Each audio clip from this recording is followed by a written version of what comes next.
PSG Fan TV, bonsoir à tous. Ça fait maintenant plus d'une semaine qu'on est sacré champion du monde de football. Je suis accompagné de Momo ce soir. Bonsoir Momo. Bonsoir. Je voudrais te poser une question.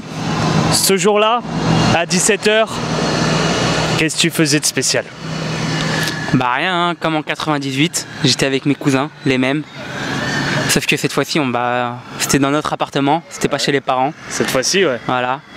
C'est vrai que ça change d'il y a 20 ans, on était encore gamins quand ils ont gagné leur première étoile. Ouais. Là maintenant qu'on a plus de 20 ans, plus de 25, deuxième étoile et en plus maintenant j'ai vu la joie qui s'est propagée autour de toi lors des vidéos. Ouais, non, c'était un truc de fou. En plus quand même je me dis que j'ai la chance d'avoir vécu 2 Coupes du Monde. Ouais, où la France elle le gagne, tu vois. 98 j'en étais très conscient, je me rappelle j'en avais 8 ans, je me rappelle j'avais mis du bleu, du rouge et il n'y avait plus de blanc et j'avais mis du dentifrice pour faire du blanc, tu vois. Déjà ça m'avait marqué, ça me piquait les yeux et tout, mais j'étais là, je voulais mon bleu blanc rouge. Et là 20 ans plus tard, là c'était ma fille, je la maquillais et on y croyait, je voulais qu'elle le vive, tu vois. Et c'est pareil. À cette finale tu y croyais, tu pensais vraiment qu'on pouvait le faire? Après France-Argentine, ouais. Ouais. Pour toi, c'est le moment fatidique qui t'est permis de te dire on peut la gagner cette compète. Ouais. Je sais que même si c'était pas un grand Argentine comme beaucoup le disent, malgré tout j'ai vu. En fait, là où j'avais des hésitations sur notre équipe, j'ai vu des gens plus forts. Par exemple, moi, il y avait Lloris, il me faisait peur. Ouais. Et il a fait des arrêts de malade, tu vois. Ouais. Donc à un moment donné, j'avais beau le critiquer, tu fermes ta gueule et allez Lloris, tu vois. Donc non, pareil, j'avais qui d'autre qui me faisait peur. Je me rappelle, tu sais, il y a une interview que tu avais fait avec Byron pendant les phases de poule où justement cette équipe de France pouvait t'inquiéter parce qu'il n'y avait pas de jeu qui te satisfaisait. Et justement, je me rappelle très bien, c'était suite à France-Danemark. T'avais des craintes quand même. Bah oui, c'est ça, je savais, Lloris qui me faisait peur. D'ailleurs, mes craintes étaient quand même un peu vrai vu qu'en finale il nous a fait une petite bourde, tu vois. C'est ce genre de conneries moi qui en plus regarde, rappelle-toi que je crois contre la Colombie, je crois il nous avait fait une même dinguerie je crois. Plus ou moins. Plus ou moins, moi celui le plus marquant c'était contre la Suède, tu sais. Ouais voilà, tu vois, donc lui il me faisait peur. Giroud, pour moi tant qu'on ait fait Giroud titulaire, on pouvait pas gagner la Coupe du Monde. D'accord.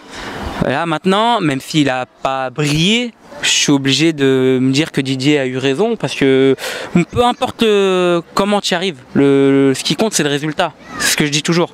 Et donc maintenant je m'incline. Moi je t'ai dit, Didier Deschamps à la base je le critiquais, notamment pour le cas Benzema.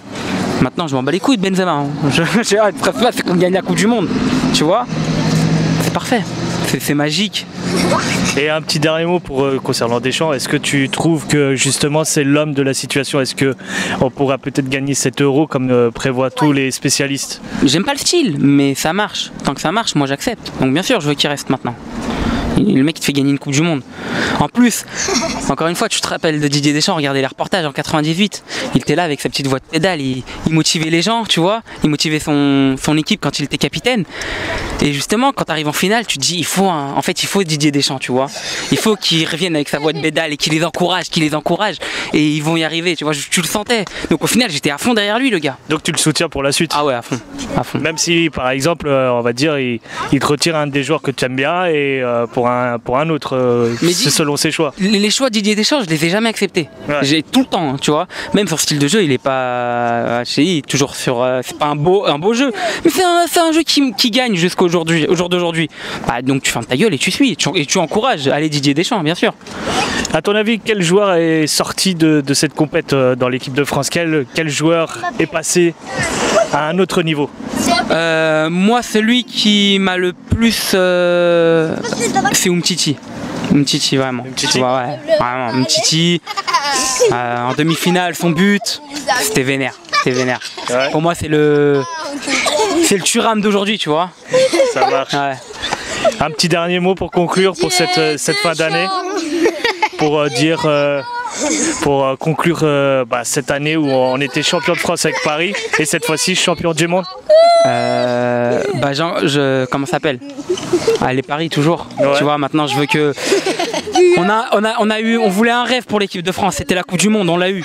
Maintenant on a un rêve pour le PSG, c'est la Ligue des Champions, tu vois. Et on n'y est pas encore. Ouais. Donc là on continue de rêver. Voilà. Donc maintenant j'ai envie de dire allez le PSG, allez le PSG.